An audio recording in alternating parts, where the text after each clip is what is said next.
We are back, another episode of Chef's Kiss. Today, we're going a betting route. We got Yahoo betting analyst, Mark Drumheller. Mark, did I say that correctly?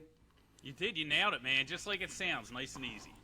Perfect. Yes. Yahoo betting analyst, guys. You can find all of his content, his articles, his videos over on Yahoo. I know you do a lot of work with other brands as well. We'll get into that kind of stuff, but you are located right outside of Philadelphia, as I am too. So, everybody can kind of tell once they start hearing you talking, right? It's true. It's hard for me to hide it with the accent, but, Yeah. It's part of who you are, right? It's part of your DNA. You got to run with it. Yeah, I like it. So have you been here your whole life? I have. Yeah, so, ever since the Eagles weren't always good. So, growing up and being a football fan, in the area, it was kind of challenging because back then there wasn't free agency and teams couldn't turn things around as quickly as they can now. So, my childhood was filled with, a lot of sitting around hoping they could, win a couple games a year. So, Yeah. It was nice that when, Andy Reid came and things started turning around, and now we're, really the top of the class in the NFC. Yeah, and we're going to get into that too. Obviously, the Birds are talk of the town. Since I moved here 2 years ago, I've obviously adopted I assimilated to the culture because the culture here is really cool. And one thing I like about it, and you can attest to it too, is everybody hates Philadelphia. It sounds like, and I'm an outsider, so I'm coming here. I don't have any, bad feelings towards anything on the East Coast. I come from the Midwest, so yeah, I'm not a fan of Green Bay. I don't care for Minnesota, those kind of teams. But everybody here, especially when I put stuff out online and I got a Phillies hat on or Eagles hat, it's like, you scumbags, you guys are the worst fans. And you know what? Those people, I can guarantee, have not been to a game at the Link, haven't been to Citizens Bank Park, because from my experience, and like I said, I moved here. I don't got really any dog in the fight just from living here now, but I've always seen great interaction, right? You're going to get razzed. People are going to talk. Mm-hmm. I don't ever see any fighting. You're going to see that anywhere, stupid drunk people in the stands, but what has your outlook been as a Philly fan? Do you get a lot of that kind of hate and people maybe discredit what you say because you're from Philly? Yeah, not so much discredit what I say, but, you get the side eye, like, oh, Philadelphia, you guys are crazy and that sort of stuff. And to me, I kind of it's more like we're new money, right? Like we were losers for so long and didn't win and couldn't win a parade. And, before the Phillies won, in, what was it, 2008, we were thirsting for a parade. We haven't, for a championship. And there were a lot of people that grew up that didn't get that. So then we started winning, and then it's like, hey, I think people didn't like that because for so long, New York, Dallas, those types of franchises could hold us down, at least from a football perspective. And, we never could fight back, and then, we started winning and things kind of changed. But listen, the area is incredible, especially when the teams are winning. When they're not winning, it's fun too, man. They're passionate, they care, and like I said, the stuff at the stadium, 90% of the time, the fans are great. There's always going to be that 10%, those bunch of bad apples, and unfortunately, they're the ones that get noticed. They're the ones that get put on TV. But it's just a great sports culture overall. I don't know anything else. I grew up here, but the one thing I can tell you is when they're winning, no matter where you go, I could be running down the street and people are honking to my horn if I got an Eagles hat on or whatnot. Everybody gets so excited about the team's success. So it's really fun to be a part of. Yeah, and that's the thing, too, is it seems like Philly keeps their teams accountable and their players accountable, and we saw it last year with Alec Boehm, I fucking hate this place, and then that turns around, and I come from a culture, Chicago Cubs, where they love the team regardless. They get called the lovable losers because no matter what, 43,000 are showing up to Wrigley Field every single day to go party in the bleachers and support the team.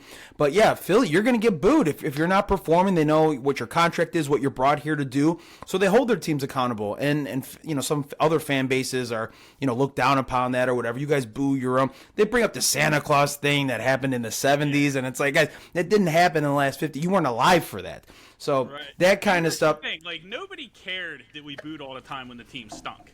It was only when we started winning. Like I said, it's like new money. We start winning, and then they want to talk about how we act and we don't know how to handle ourselves and that sort of thing. But we do keep players accountable. Like you saw with Trey Turner, though. Like we'll support them too. We were very supportive of Ben Simmons for a while. Why he was working through some of the challenges he had. Markelle Fultz, like the list goes on and on. So it's volatile. Hey, you're going to have your good days and your bad days. You're playing poorly, you're going to hear it. If you're playing well, you're going to get a ton of support. So, and I think, you hear athletes say that after they've been here, but I think a lot of people looking on the outside might not understand it just because of the media coverage. Yeah, I think it takes a certain kind of player to play in this city, just like you would in New York with the media and the heavy coverage. It does take a certain kind of player to have that. You can't have soft skin. You have to be, a little bit of hard nose. And I think those guys that have cemented themselves in Philadelphia culture are the ones that thrive. Jason Kelsey, even Bryce Harper has had a short tenure, but he's like, I wish I started my career here. I love it here. So yeah, it's all been good, man. And like you said, the culture here is very special. Coming from an outsider, I've noticed that over the past couple years. So I wanted to talk about a little bit about what you do at Yahoo. Obviously, you're a betting analyst. I went through your Twitter feed. I saw some stuff you were excited about. Obviously, Anthony Richardson he's going to be the QB1 out in Indianapolis, and I saw you put the little Rockets up there. So you're high on him to win that Offensive Rookie of the Year. I want to know, if I'm going to place that bet, can you pitch me why I should go place that bet for Anthony Richardson? Yeah, Anthony Richardson has been great to me. I mean, I was fading him last year at Florida, and then I got on him when draft time for him to go in the top 5. And I like him to outshine the other quarterbacks, and I think he has a real shot and value at Offensive Rookie of the Year. And let me explain how I kind of got there. It's not, the award isn't given to the quarterback that's going to have the most prolific career. It's not given to the guy who's the most polished coming into the league. It's really about, in their first year as a quarterback, you're in fight or flight mode. You don't know what's going on. Even playing in the SEC, jumping to the NFL, it's a whole different ball game. So all three of these guys, C.J. Stroud, Bryce Young, Anthony Richardson, their heads are all going to be spinning. And when I look at Richardson, he has the athletic advantages. He has the tools to where, when he's in flight or flight mode, he has a better chance of making something happen. Bryce Young doesn't have great escapability in the pocket, and he's undersized, right? So, injury comes into it. It's like, hey, is Bryce Young going to be able to hold up for 17 games? I don't know. I've never seen a quarterback that small play before. Right. I know Kyler Murray struggles, to stay healthy during the season. That's not saying he's definitely going to get hurt, but anyway, it's more of they're going to need to design the offense to get creative, to find him throwing lanes. And that's going to be hard as rookie year. That's going to be an adjustment period for him, And you look at C.J. Stroud, that Houston offensive line is rough, man. And he doesn't have, playmakers on the outside that are really going to be able to get a lot of separation. I love John Mechie. I think he's a great story. If he doesn't get comeback player of the year, something's wrong. They probably have 3 guys they got to share that award with, but he definitely deserves one of them.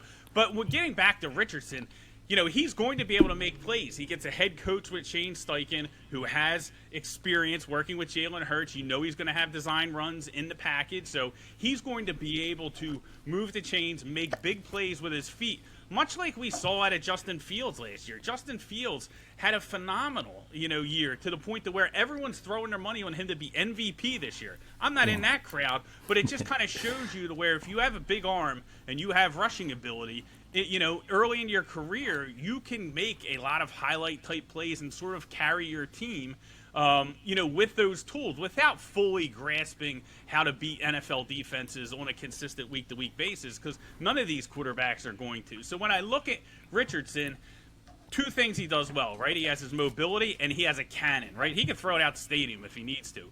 We saw in Indianapolis what a strong arm can do when Carson Wentz was there. Carson Wentz, right?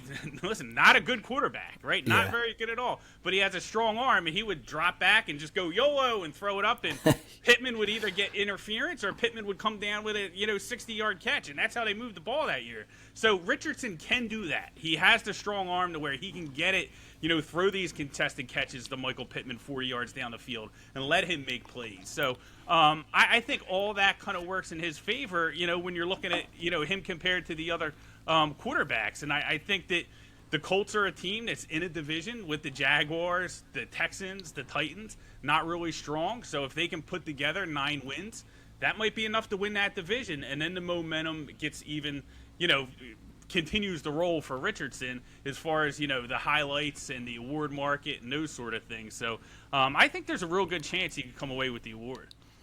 I was wondering if you think what they're going to do with like the playbook and stuff, because obviously Steichen worked with Jalen Hurts last year and maybe has learned some things, what worked with him, what didn't work, because like you said, it's very similar kind of play. If they kind of shrink that playbook a little bit at the beginning of the year to kind of get him adjusted and understand the offense, is that something like you would see like from a young quarterback to see success?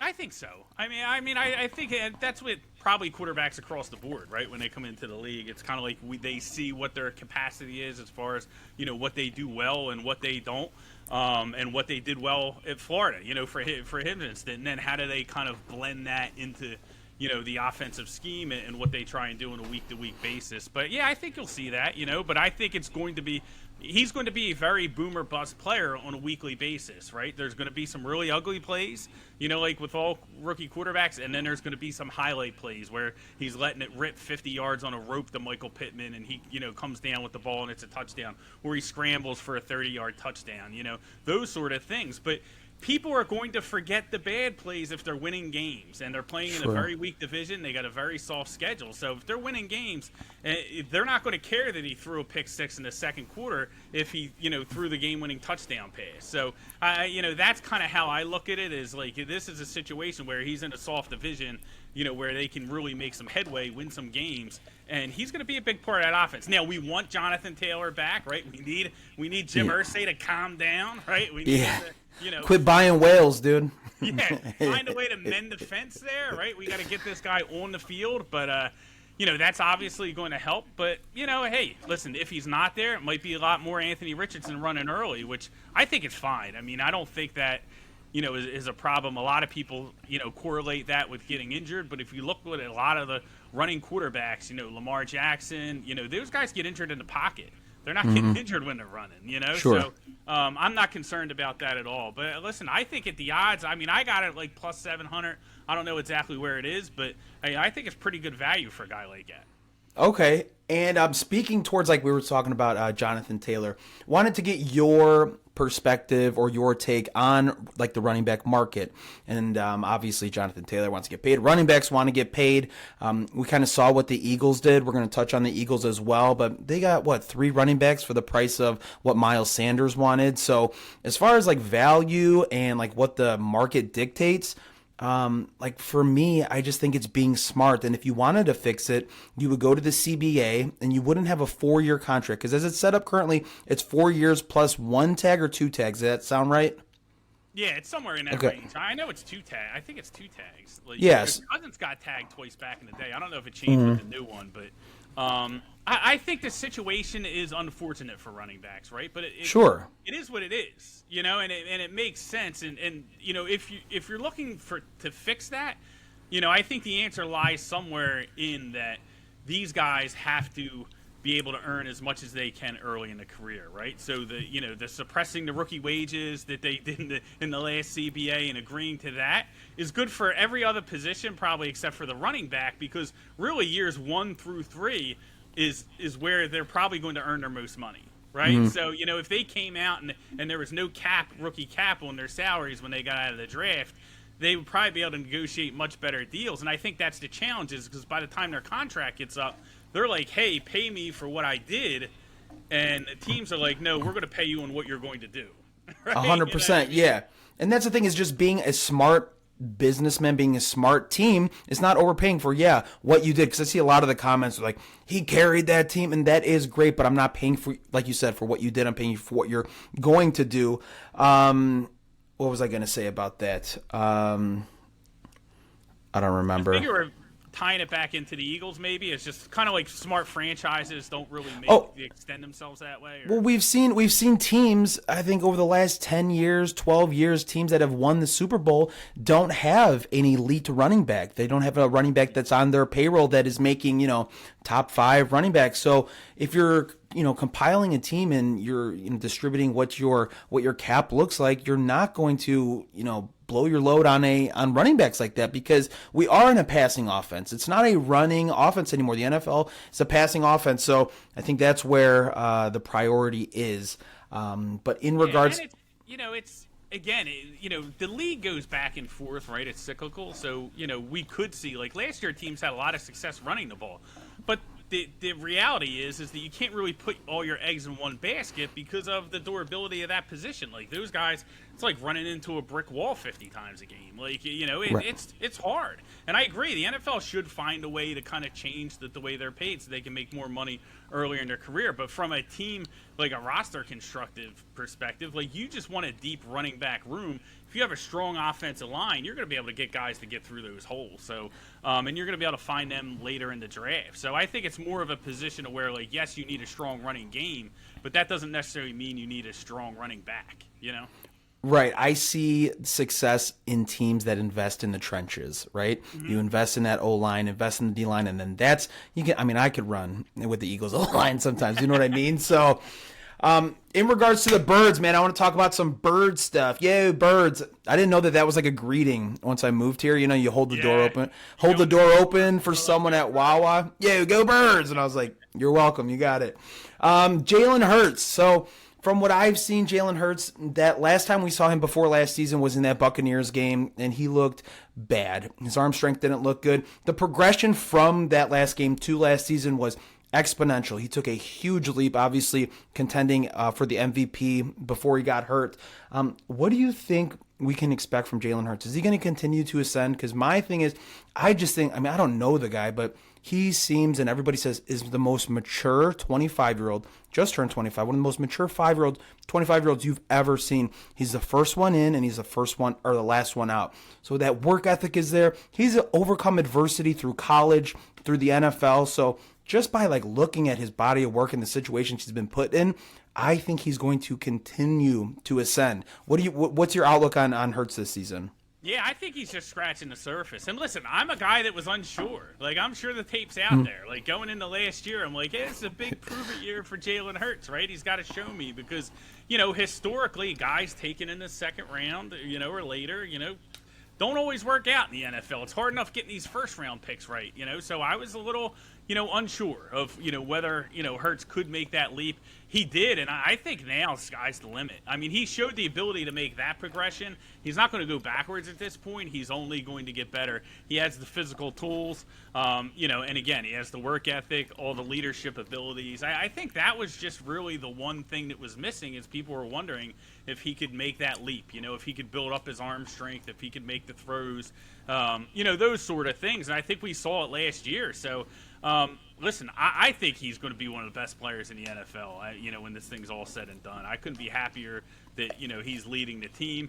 And I think he's live. When we talk about MVP market and whatnot, he has to be. The Eagles are a team that plays in, I'll say the less competitive conference. Is that a nice way to put it? But sure, he's in the NFC. It's not like the stacked AFC where the top 8 teams are going to be beating themselves up. I think they have, a pretty favorable schedule, especially early in the season. So, the new coordinator, Brian Johnson, he has a 20-year relationship with Jalen Hurts. So I think that's going to be seamless. I believe that Hurts' dad coached Brian Johnson when he was in Pee Wee football or something. That's crazy. These guys go way back, So I don't think that's going to be a problem at all. There might be a couple quirks early in the season with Johnson, calling plays and kind of figuring out his rhythm because I'm sure that's, a learned art. That's something that you learn on the fly. But the way the season opens up, you get New England, you get Minnesota, Washington, Tampa, right?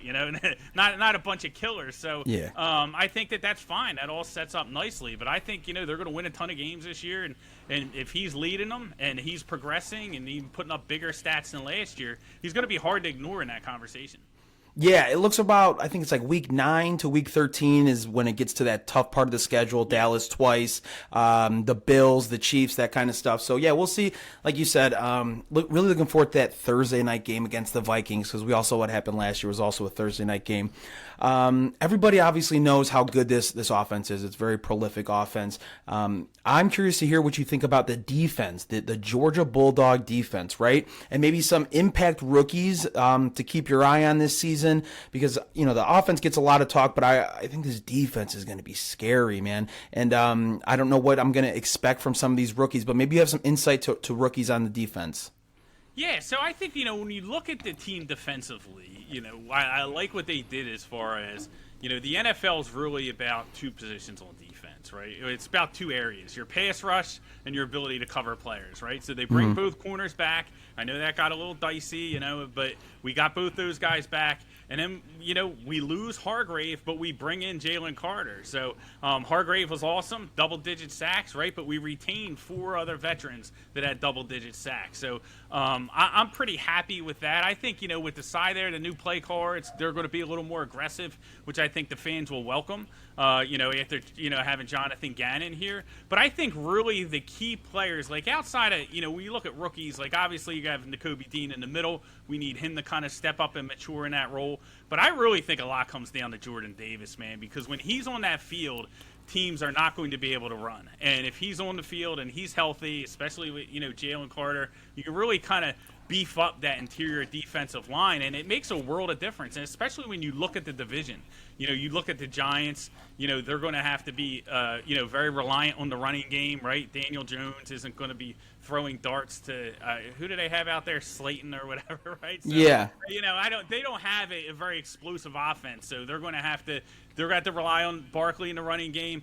The Commanders, same thing. They got some playmakers at wide receiver, but, you got Sam Howell. You got a little uncertainty at quarterback. They're going to try and run the football. And, of course, the Cowboys, right? The big story of the offseason, third in the NFL in scoring, and they're like, let's fire the offensive coordinator and hand over the keys to Mike McCarthy. And he's like, we're going to run the ball, just like we did in Green Bay in 2011 when we won the Super Bowl. And, we'll see how that works out, right? Zach Martin not super happy. The offensive line, a little bit iffy, I think. And, you look at the running backs, Pollard, Deuce Vaughn, right? How durable are these guys going to be if they're running the ball that much more? So, but I think, getting back to the point is, in the division, teams are going to try and run at the Eagles. That's how they're going to try and beat them. They don't want their quarterback dropping back, having Hassan Reddick trying to rip his arm off again, So, shout out Brock Purdy. Yeah. So I think, they're not going to try and beat the Eagles that way. So having that run stopper in there is going to make a huge difference. Yeah. Like I said, I just think the defense, for as good as they are, I think they might be overlooked. They're going to be, top 5 defense? It's got to be up there, right? Mm-hmm. Yeah, last year they were. Last year they were tremendous on defense, and it was but they get after the quarterback, they get sacks, they try and keep everything in front of you, and that's kind of like a league-wide trend. Like last year, scoring was down. We went from I believe 23 points per game to 21.9 or something. Don't quote me on the exacts, but scoring down last year. Because defenses, it's a game of chess, right? Offenses make changes, score a bunch of points. Defenses try and figure it out, and now they're trying to keep these explosive plays in front of them. But in order to do that, we're seeing defensive rosters get smaller, right? You have all these hybrid safeties, you have these hybrid linebackers, and so you have they're smaller. So I think the next thing that's going to come league-wide within the next few years, and could start this year, is teams are going to try to beat you with power, like the 49ers do, like Bill Belichick tries to. I think you're going to see a little bit more of that to kind of, balance things out, because now you have defenses that are smaller, so the physical teams will try and take advantage of that. So it may work out for Dallas and McCarthy from that front. I just don't know if they have the guys that are going to be durable enough, if they're kind of built to win that way. But I think it'll be interesting. But I think the running game is definitely going to be important. Yeah. In regards to bets this season, obviously, I want to know some of your best bets this NFL season, and then maybe just walk me through your process when looking at a futures bet, when you're looking at a winner for a division or a player to go over his, receiving props, throwing props, anything like that. What's your process looking into that, and then some bets that you do like this season? Yeah, so the first thing I try and look at is I look at the divisions, and you kind of rate the teams, what teams are going to think could be strong, and then you try and look at some teams that might be picked to finish third or fourth, the Falcons, the Packers come to mind, that have a chance to win that division. We talked about the Colts earlier, right? So you want to look at divisions with, I want to say favorites that might be a little bit overrated, right? You have the Lions in the NFC North. They're a little unproven, right? You don't want to attack the AFC West with Patrick Mahomes, Yeah. So, so that comes into it. And then I look at, okay, I like the Packers, right? So I'm on the Packers. And then you look at the different ways that you can bet them, and immediately I look at, okay, well, what happens if the Packers do win the division? If they do get to the playoffs? Oh, well, Aaron Rodgers is going to be one of the biggest stories in the NFL. If Matt LaFleur goes out and wins, the NFC North without him, and they win 11 games with Jordan Love or whatnot, he's going to get a ton of media coverage, right? So you look at his Coach of the Year award. It's going to be hard to keep him away from getting the award if he goes out and wins that division. Now, do you want to bet Green Bay to win the division at 4-1, or do you want to bet, LaFleur to win Coach of the Year at 18-1, right? So I'll kind of gravitate more towards those awards markets. And same thing sort of with the Colts. The Colts could win the division, sure. Let's play Anthony Richardson at 7-1 to win Offensive Rookie of the Year, because those things are going to be correlated. So I try and look at, the best way to do it. One of the teams I'm very high on, I know it's risky with Tua, but it's the Miami Dolphins. And, I bet McDaniel to win Coach of the Year at 22-1, because I think that if he is able to stay healthy, and the offensive line isn't great, but Miami knows that they have to protect them. And I think the league knows that they have to protect them as well. I'm not saying the officials are going to officiate the games any different, but I don't think defensive players are going to be getting clean shots after the whistle to it, right? So and you look at that offense, speed everywhere. Tyreek Hill, Jalen Waddle. They go out and get Devon A-Chain from Texas A&M. That guy flies, runs like a 4.3. Braxton Berrios, another 4.3 guy they get from the Jets, right? Chosen Anderson, the guy he used to be called Robbie Anderson from Arizona. They bring him in, right? So they have like a ton of speed to where we saw last year Tua putting up MVP numbers. If he was able to stay healthy during the course of the year, would have been a hard time to keep him out of that conversation. So if you like Miami, you don't necessarily need to bet their win total. Although I did play some alternate over 10.5, but. You bet Coach of the Year. You bet Tua in the MVP market, because that's going to give you the big payout. And the way I approach it, everybody kind of does it differently, but from like a unit size perspective, if I take a bet that's 20-1, I don't bet a full unit. I bet a fifth of the unit so I can win the unit. Now, I don't do that with like plus money, money line dogs during the season, but in these futures I do, because that way I don't have to tie up so much money like throughout the entire season, right? Because you're still playing, you're doing a small investment to try and win a unit back at the end of the year. And, I approach it that way just because it helps, like, with my bankroll management as far as not having all this money tied up in futures, season-long futures for the whole year. But you're still getting the value of the odds. So you don't have to dump as much money into the futures market, but you're still getting that sort of payout. But there's some of the teams I like. Like, I like the Packers. I played some Giants under. You want to talk about the Giants? So that's a team that, I think if you look at last year, and I think Brian Dable's a great coach, and I think he's going to be a phenomenal coach in the league, but they started the season 6-1, right? And it was like, wow, here are the Giants. Dable's taking over the Big Apple, and they had some crazy wins. The opening day against the Titans, they win with the 2-point conversion. They had the crazy comeback in London. There are all kinds of these, the coin flipped on their side a lot during that 6-1 start, right?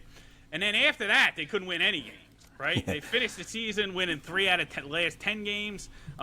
They split in the playoffs. They did win the playoff game, but if you count the playoffs, they only won 4 out of the last 12 games after that 6-1 start. And what happened is you saw defenses adjust to what they're doing. So you saw them kind of take away Barkley, right? So Barkley rushed for a little bit over 100 yards the first 7 games. After that, it was like 50 yards, like the rest of the way. So, and they don't have the playmakers on offense to really kind of pivot off that. And I think that's what you saw last year. And I don't think they did enough in the offseason to do that. But if you look at their schedule this year, they start the season, I think with Dallas. Then they get Arizona, which should be a win. But, you got to be careful. But after that, it's like Buffalo, San Francisco, Miami, like back to back. So if they don't get that hot start this year, if they're 1-5 or 2-4 instead of 6-1, and you have Saquon Barkley mad because he's not producing stats because he needs to make, he's obviously up for, doesn't have the security of a long-term contract. And if Daniel Jones is struggling after getting the bag last year, I think there's going to be a lot of like locker room dynamics for Dable to deal with that he didn't have to deal with, in his first year as a head coach. So I played some under 7.5 wins there. I think that just the way the schedule plays out, I think you could see, I think you could see them struggle. And that's one of the things I look for, like historically. Or I should say historically, but like last 20 years or whatnot. I don't have the exact numbers, but teams that start 3-0 have like a 75% chance of making the playoffs, and teams that start 0-3 rarely make the playoffs. Like it's like there's a handful of teams that have done it. So that the way the schedule lays out in the beginning of the season is huge for teams. Like because it can really take a team that might not have a ton of talent, but give them the confidence that will carry over the end of the season, like we saw with the Giants last year. Yeah, instead of digging yourself out of a hole, like you said, going 0-3 and kind of back to the wall, we really got to produce. Some things that I look at as far as like futures, quarterbacks and receivers on their over for passing yards and receiving yards. One of the things that I looked at, and I don't know your thoughts on, is are these teams going to be down in the game? Are they going to be passing? So that can kind of pad those stats a little bit more. I don't know if you targeted any quarterbacks or receivers on their receiving yards, kind of knowing that these teams are going to be down and going to be throwing later in the game. Yeah, I didn't do too much like player props from that perspective this year just because we saw the scoring dip last year and the books adjusted. So if you look at like the quarterback yardage totals, they're much lower than last year. So it's almost like, okay, like, do I play off that and bet the overs because these numbers, there's such a big adjustment, or is that telling me, offenses might, score even less than last year? Like, I'm not sure. So just because we saw the counter from the defenses last season, we kind of don't know what to expect, right, from that perspective. But I do think there are some spots. Like, I think to me, in playing those player-long season props, from a wide receiver perspective, you want to look at stability or instability at the quarterback position, right? And with the quarterbacks, I like to target, quarterbacks that might be on the hot seat, so to speak. Like, hey, a guy that, might not finish the season, as the starter. Whether you can look at it as Tua from an injury perspective, Tannehill, like Mac Jones from like hey, you know what? There were rumors that they were trying to trade this guy all offseason, and now he's back, and Bill O'Brien's in there, so he doesn't have the excuse of the offensive coordinator. So if he starts off slow, is it going to be Zappy time in Foxborough? Are they going to be like, hey, you're out of there? So, kind of look at unders. And there's some other quarterbacks, Sam Howell. Like, I don't know if they even release his numbers or whatnot, but he's a guy to where if he starts slow, he might not never see the field again. They might go Jacoby Brissett.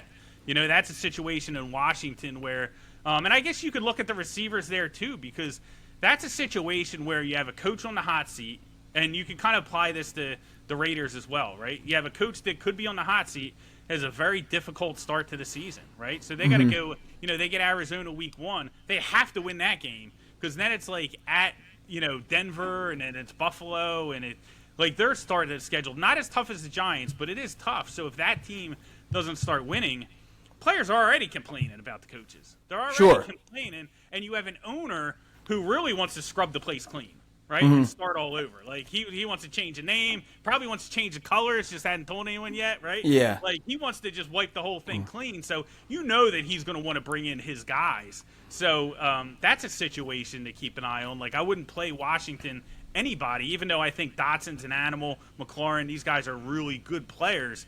Instability at the quarterback position, instability at the coaching, you'd have to play under on them because if the season spirals, they're not going to get there. Sure. Last thing I wanted to see would be your candidate for comeback player of the year. I think there's a lot of candidates. Your thoughts on a player who could possibly win comeback player of the year? Yeah, so I think they have to share this. Like that's my take. So I wouldn't bet into this market because if they do share it, you're going to get like like the books are going to split the odds and you're not going to make any money. So like I wouldn't play it that way. Now obviously Hamlin, he has to get the award if he plays. You have to give him the award. How can you not give the guy the award, right? Yeah. How do you not give it to Mechie? Mechie comes back, beats leukemia, plays for the Texans. How do you not give it to him, right? Tua stays healthy the entire season. How do you not give it to him? The guy was Russ to retire in the offseason, Yeah, I don't think we're have to worry about Russ because I think he's cooked. But yeah, okay. yeah. But but those types of players, like, how do you not give them the award? So I think what we're going to see is we're going to see comeback player of the year, and it's going to be spread out amongst 2 or 3 players or whatnot, and that's going to just destroy bettors. So it's a market that I didn't bet into, but I think it's awesome that we have so many good stories this year. Like the fact that you have Hamlin, the fact that you have Mechie and those guys, like and even what's the guy? I think he's with the Saints now. Foster Moreau, like it didn't he? He had cancer, yeah. Yes. Yeah. So I don't know if he's playing this year or not, but there's just so many incredible stories of these athletes overcoming incredible odds to get back on the field that you have to give them the award. You have to, how do you not give it to them? So, that's really my take on that. I stayed away from it just because it's like there's just guys on that odds board that I don't want to root against. Sure. Right, yeah. And like you said, yeah, if you split it, those odds are getting split, and there's really no profit off of that. Right. Mark, let everybody know where they can find you, your videos, your write-ups, everything like that, so people can follow you. Yeah, absolutely. So if you go to my Twitter profile or X profile, whatever they're calling it these days, you can get you can see the link. That gives you all my editorial work with Yahoo. I put out articles Monday through Friday. Every day, you just click that link, and it'll give you everything that I put out. And video work on Yahoo Sportsbook. Make sure you follow them. And I do a weekly podcast for BetQL Weekend that you can catch live on the Odyssey Sports app on Saturday mornings at 9 o'clock. But if you miss it, you can get it on the Odyssey Sports app or wherever you get your podcasts. Awesome. Well, Mark, thank you so much for sharing your knowledge on everything, and hopefully giving some people some information that they can take into this NFL season, whether it's for fantasy or for betting. Again, Mark, I'm going to hop off here. Stick around so I can say goodbye to you. But again, guys, thanks for watching. Mark, thank you for joining me. Again, I appreciate it. No, I had a blast. Let's do it again during the season. All right.